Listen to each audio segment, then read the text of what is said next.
안녕하세요. 매일 새로운 사연을 전하는 읽어주는 사연 라디오입니다. 구독과 좋아요, 많은 공유 부탁드립니다. 오늘의 사연 시작할 안녕하세요. 저는 30대 주부로 결혼한 지는 이제 1년 정도 됐고요. 아이는 아직이에요. 아이를 빨리 갖고 싶었는데 남편이 경제적으로 안정이 되면 갖자고 해서 아직이네요. 요즘 뉴스를 보고 있으면 부부 사이에 어떻게 저렇게까지 할 수 있을 법한 사건 사고들이 참 많이 나오더라고요. 저는 그 이야기의 주인공이 제가 될 줄은 꿈에도 몰랐습니다. 저는 직원 숫자가 6명 정도인 작은 무역회사에 다니고 있어요. 벌써 거기서 근무한 지도 4년이 넘어가네요. 공무원 시험을 준비하다 뒤늦게 시작한 사회생활이지만 부지런한 성격 덕분에 잘 적응해서 하고 있어요. 지금의 남편과는 사회생활을 막 시작했을 무렵 직장인 독서동호회에서 만났어요. 독서동호회라곤 하지만 토론을 하거나 하는 건 아니었고요. 종이로 된 책을 좋아하는 사람들이 만나서 가볍게 커피도 마시고 책도 서로 빌려 읽는 정도의 모임이었어요. 10명 남짓의 동호회에서 남편은 회비를 관리하는 사람이었어요. 돈 관리가 깔끔하고 투명했고 거기에 성실하기까지 한 남편을 저를 포함한 모든 회원들은 신뢰하게 되었어요. 하지만 모임 시작 후 2년이 지나고 절반 가까운 사람들이 먼 곳으로 이사를 가거나 이직을 하게 되면서 모임도 결국 해체되고 말았습니다. 당시 저와 남편은 그나마 20분 거리의 직장에서 각자 근무하고 있었기 때문에 계속 연락을 주고 받았고요. 그렇게 자연스럽게 연인으로 발전했네요. 제가 그동안 봐온 남편은 매사알뜰하고 꼼꼼한 사람이었기에 저는 그를 이상적인 남편감으로 생각했어요. 그 흔한 술이나 담배에 돈을 쓰는 것 같지도 않았고 브랜드 옷이나 신발을 걸치진 않았어도 깨끗한 사람인 게 보였거든요. 물론 가끔 연애하면서 특별한 곳에 가고 싶을 때도 있었고 분위기를 내고 싶은 순간도 있었기에 서운한 적도 덜어 있었지만요. 그런 기색을 느낄 때면 남편은 늘 언젠가 자리를 잡고 그때에도 늦지 않는다며 저를 다독였습니다. 저는 그 말을 믿었고요. 그렇게 1년 좀 넘게 연애를 하다가 남편의 우리 같이 살면서 미래를 준비하면 어떻겠냐는 프로포즈에 제가 좋다고 하면서 결혼까지 하게 된 거죠. 사실 결혼 과정이 순탄치만은 않았어요. 일단 결혼 이야기가 나오자마자 상견례 장소부터 문제가 되었습니다. 제 성격이 화려하고 사치를 좋아하는 건 절대 아니지만 인생에 한 번뿐인 결혼식인 만큼 저도 나름 생각해오던 그런 그림이 있었으니까요. 강남에 있는 한 식당에서 양가 어른들을 모시고 진지한 분위기에서 상견례를 하고 싶었어요. 하지만 남편은 인터넷에서 할인 쿠폰을 구했다며 패밀리 레스토랑에서 상견례를 하자고 하더군요. 거긴 제가 학생 때 자주 가던 곳인데 말이죠. 제가 조용한 곳에서 여유롭게 하고 싶다고 말했지만 남편은 자기 주장을 굽히지 않았어요. 이제부터 결혼 준비하려면 여러모로 돈이 들어갈 텐데 양가 어른들도 다 이해해 주실 거라면서요. 물론 이해해 주시긴 하셨지만 저희 아버지는 나지막히 남자가 너무 돈돈하는 것도 좋지 않다며 좀 걱정을 하셨어요.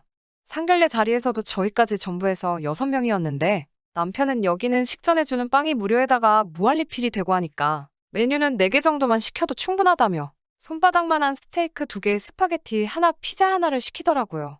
어찌나 남편의 그런 모습이 남사스러운지 제 얼굴이 뜨거워지더군요. 그걸 눈치채신 저희 친정부모님께서 편하게 더 먹으라며 본인들이 사시겠다고 했어요. 그러자 남편은 이것저것 2~3개를 더 시키더라고요. 상견례가 어떻게 흘러가는지도 모르겠고 저는 그저 마음속으로 제발 남편이 돈을 냈으면 좋겠다고만 생각한 것 같아요. 하지만 아니나 다를까 식사가 끝나고 사람들이 일어나자 남편은 눈치를 보더니 화장실에 잠깐 다녀온다고 자리를 뜨더라고요. 결국 저희 부모님이 식사값을 계산하셨어요. 그날 저녁 제가 남편에게 전화를 해서 서운한 마음을 쏟아냈습니다. 아무리 우리가 돈을 아껴야 돼도 그렇지. 어떻게 양가 어른들 모셔놓고 그럴 수가 있냐고요. 그러자 남편은 제가 그러는 이유를 모르겠다는 듯이 그래서 저희 아버지가 불편하다고 하셨냐고 되묻는 거예요. 제가 부모님 이야기하는 게 아니고 내가 불편했다고 소리를 지르자 남편은 저더러 진정하라며 실리를 추구해야 한대요. 하지만 그때만 해도 아직 제가 콩깍지가 씌어 있었는지 차마 결혼을 엎을 수는 없겠더라고요. 그래, 우리 둘의 더 나은 미래를 위해서 그런 걸 거야라며 참았습니다. 이건 시작에 불과했다는 걸 그땐 몰랐어요. 남편은 여러 업체를 돌아다니며 저에게 견적을 내보라고 성하였어요. 스튜디오 촬영도 아는 동생에게 부탁한다고 자기만 믿으라고 호언장담을 하더라고요. 저희는 결국 7월 한여름에 바깥에서 웨딩 촬영을 하게 되었습니다. 그때 찍은 사진 보면 제대로 제가 눈뜨고 있는 게 없어요. 거기다 사진 찍어준 아는 동생은 취미로 야생화 같은 걸 찍으러 다니는 사람이지. 이렇게 본격적인 웨딩 촬영은 처음이었다고 하더라고요. 정말이지 그 사진만 보면 지금도 속상하고 억울해서 눈물부터 나요. 그것뿐만이 아니고 드레스도 여러 곳에서 입어보고 신중하게 고르고 싶었는데 입어보는 것도 다 돈이라면서 딱 3벌 입어보고 결정했어요. 그나마 화장하고 머리는 남편한테 거짓말하고 좀 더 비싼 데서 하긴 했네요. 그래도 제가 참고 또 참을 수 있었던 이유는 이 모든 절약이 우리 둘의 미래를 위해서라고 믿었기 때문이에요. 남편 말대로 이렇게 10년만 살면 그때는 그동안 참고 산 거 전부 누려가며 살 수 있을 줄 알았으니까요. 그런데 이게 속된 말로 죽 써서 개준 거더라고요. 신혼집은 남편하고 저하고 정확히 반반씩 해서 경기도에 있는 작은 빌라에서 시작하게 되었어요. 같이 살기 시작하니 남편의 절약 정신은 정말 제가 예상한 것보다 더 심각했어요. 일단 안 쓰는 코드는 하나라도 꽂혀 있으면 안 되더라고요. 심지어 TV도 안 볼 때마다 빼놔야 되고요. 핸드폰 충전기도 그냥 꽂혀 있으면 안 돼요. 화를 내거나 그러는 건 아니지만 들으란 듯이 한숨을 푹푹 쉬며 그걸 다 뽑고 다니니 너무 신경이 쓰이고 짜증이 나더라고요. 그리고 장을 보러 가면 계란 한 줄만 사더라도 최소한 3군데 마트는 가요. 다 가격 비교하고 다니느라고요. 제가 맨날 기름값이 더 든다고 해도 귀등으로도 안 들어요. 저희는 일주일에 5만 원으로 예산을 잡고 장을 보고 있어요. 그런데 가령 고기를 산다거나 해서 예산이 초과가 되면 남편한테 그 자리에서 전화를 걸어 상의를 해야 해요. 이런 이야기를 처음에는 친정 어머니께 몇 번 했는데 어머니가 저보다 더 스트레스 받아 하셔서 요즘에는 어디 이야기할 곳도 없어요. 그냥 저 혼자 삭히고 살았어요. 그리고 올 겨울 정말 춥잖아요. 그런데 수도꼭지를 딱 미지근한 물 나오는 곳까지만 돌아가게 고정을 해놔서 따뜻한 물을 제대로 못 써요.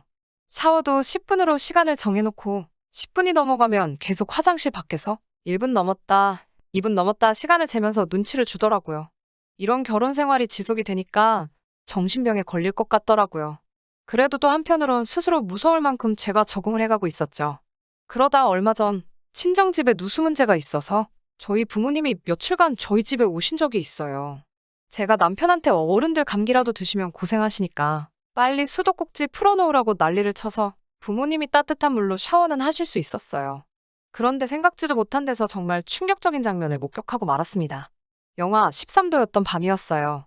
저희 집은 베란다가 없는 빌라라서 우풍이 있거든요. 그래서 제가 남편에게 부모님 따뜻하게 주무시게 해드리라고 신신당부를 했죠. 저는 그날 야근이었거든요. 그런데 집에 와보니 이 미친 인간이 저희 부모님에게 침낭을 드렸더라고요. 지는 우리털 이불을 덮고 처자고 있고요. 제가 어이가 없어서 남편을 흔들어 깨웠어요. 남편이 덮고 있던 이불을 뺏어서 저희 부모님을 덮어드리니 두 분이 잠에서 깨시더라고요. 제가 너무 창피하고 죄송해서 눈물을 흘렸어요. 그러자 저희 부모님은 웃는 얼굴로 강서방이 많이 쪼잔하고만 일하며 씁쓸한 미소를 보이시더라고요. 저는 부모님이 들으실까봐 남편에게 크게 소리도 못 지르고 바로 인근에 호텔을 예약해 두 분을 그리 모셨어요. 부모님이 호텔로 가신 뒤 저는 처음으로 남편에게 악을 쓰며 달라들었습니다. 내가 시부모님께 그래도 상관없냐고 그러자 아니 손님용 이불이 따로 있지도 않고 어쩔 수 없어서 그런 건데 왜 그렇게 난리냐며 오히려 화를 내더군요. 저더러 침낭이 얼마나 유용한 물건인지 아냐면서요. 폭풍 같던 주말이 지나고 남편이 출근한 날 저는 남편 몰래 회사에 병가를 내고 집에 남았습니다. 남편에게 어떻게 복수를 할까? 나도 똑같이 시부모님을 추위에 떨게 해야 하나 고민을 했어요. 멍청하고 생각 없는 짠돌이 남편이 문제지 사실 시부모님이 무슨 죄가 있겠어요. 저는 중고물품 파는 곳에다가 저희 부부가 쓰던 퀸사이즈 침대를 무료 나눔한다고 글을 올렸습니다. 파는 것도 귀찮고 남편이 오기 전에 없애버리고 싶은 마음뿐이었거든요. 결혼할 때 샀으니 거의 새거나 마찬가지였어요. 글을 올리기가 무섭게 몇 사람이 앞다투어서 가져가겠다고 하더군요. 그러다 어떤 사람이 20만 원을 줄 테니 자기한테 팔려고 제시를 해와서 그 사람한테 팔았습니다. 그 20만 원으로 마트에 가서 정말 혼자 간신히 누울 만큼 작은 침대를 하나 샀어요. 퀸사이즈 침대가 놓여있던 자리에 새로 산 작은 침대와 그 바로 옆으로 남편이 쓸 침낭 하나를 놓아 두었습니다. 몇 시간 뒤 퇴근해서 집에 온 남편은 노발대발 난리더군요. 그런데 자기께 침낭이라서 열받은 건 둘째고 퀸사이즈 침대를 제값도 안 받고 남한테 넘겼다는 거에 열이 받았더라고요. 내가 저런 남자의 뭘 보고 결혼을 한 건지 스스로 한심하더라고요. 저는 남편이 뭐라건 무시하고 제 침대에서 혼자 자는 생활을 시작했습니다. 남편도 오기가 생긴 건지 소파 위에서 침낭에 들어가서 자더라고요. 그렇게 부부 사이가 틀어지기 시작하고 얼마 지나지 않아 시어머니께서 저희 집에 오셨어요. 시아버지와 부부싸움 후 홧김에 집에서 나오셨는데 시아버지가 홀딱 현관 비밀번호를 바꾸셨다고요. 시어머니가 오셨던 그날도 저희 친정부모님이 오셨던 날만큼 추웠죠. 하나뿐인 오리털 이불은 제가 덮고 있었고 집에는 그때처럼 여분의 침낭 하나가 더 있을 뿐이었어요. 남편은 저에게 빨리 오리털 이불을 내놓으라고 난리더군요. 저는 이건 손님용이 아닌데 이걸 어떻게 드리냐면 남편이 했던 그대로 말했어요. 일부러 시어머니 들으라는 식으로 제 목소리를 낮추려고 하지도 않았고요. 그렇게 투닥대고 있으니 제가 한 말을 듣고 예상한 대로 시어머니께서 저에게 뭐라고 한 말씀 하시더라고요. 그래서 제가 남편이 저희 부모님에게 했던 일을 그대로 말씀드렸어요. 그제서야 어머님도 아무 말씀 못하시고 남편에게 남자라는 게 그렇게 쫌생이 마냥 왜 그러고 사냐며 한심하고 쪽팔린다고 뭐라 하시더군요. 그러면서 저에게 미안하다고 없이 키운 것도 아닌데 왜 저러는지 모르겠다고요. 저는 시어머니의 사과에도 불구하고 어른 공경할 줄 모르고 돈 몇 푼 때문에 시간 낭비를 일삼는 멍청한 남편과는 더 이상 살고 싶지가 않더라고요. 그래서 조금은 충동적으로 남편에게 이혼하자고 얘기했어요. 사실 이때 남편이 저에게 진심으로 사과했으면 이혼 도장까지는 찍지 않았을 수도 있어요. 그런데 남편이 또 이 이혼도 돈 드는 거 모르냐며 왜 돈쓰리를 자꾸 만드냐고 한숨을 쉬더라고요. 그 한숨을 들으니 제 이성의 끈이 끊어지는 것 같더군요. 그 다음날 이혼 전문 변호사를 만나 물으니 이런 것도 이혼 사유가 될 수 있고 남편의 귀책 사유가 될 수 있다고 하더라고요.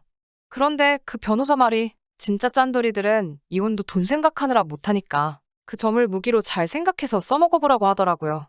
그래서 남편과 이혼하기 전에 일단 재산적 가치가 있는 건 조금씩 정리를 하려고요.